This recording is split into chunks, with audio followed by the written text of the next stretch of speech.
Yun natapos na ang kanyang klase, naisipan ni Chelsea na gumala saglit. Nag-aya ito sa mall, nabila na masyal-masyal, naglibot-libot, at yun may naispatan siya. Lumapit siya agad at sabi niya, "Mama, may nakita akong dati kong kaklase." Ayun! O, eto naman, si Kyle, ayun yung isa pa, "Mama, may nakita ako." Sabi ko naman sa kanya, "O, kilala mo ba yon?" Sabi niya, "Oo, kilala ko yun. Siya yun si Stella, yung dati nag-aaway kami pero ngayon friends na kami." Naalala niyo pa ako, Mama. Alam mo ba yung mama na yun yung katandim ko? Yung kumakain kami sa recess, tapos yun, nakikishare siya ng mga foods niya sa akin, biglang aagawin niya, pero okay lang yun. Pero ang saya-saya ko ngayon. Sa ngayon, hindi na siya nangaaway.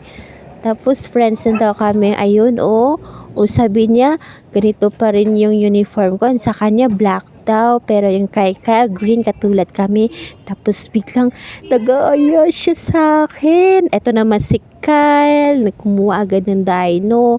Sabi naman ni Stella sa akin, "Yung gusto mo ba yung slime?" Ang sabi ko naman sa kanya, "Oo, ito yung gusto ko kasi ito yung price ko. Kasi nga binigyan ako ni Teacher Vivian ng maraming star." Ikaw, may marami ka pang star? Mama, bili po tayo nito, ha?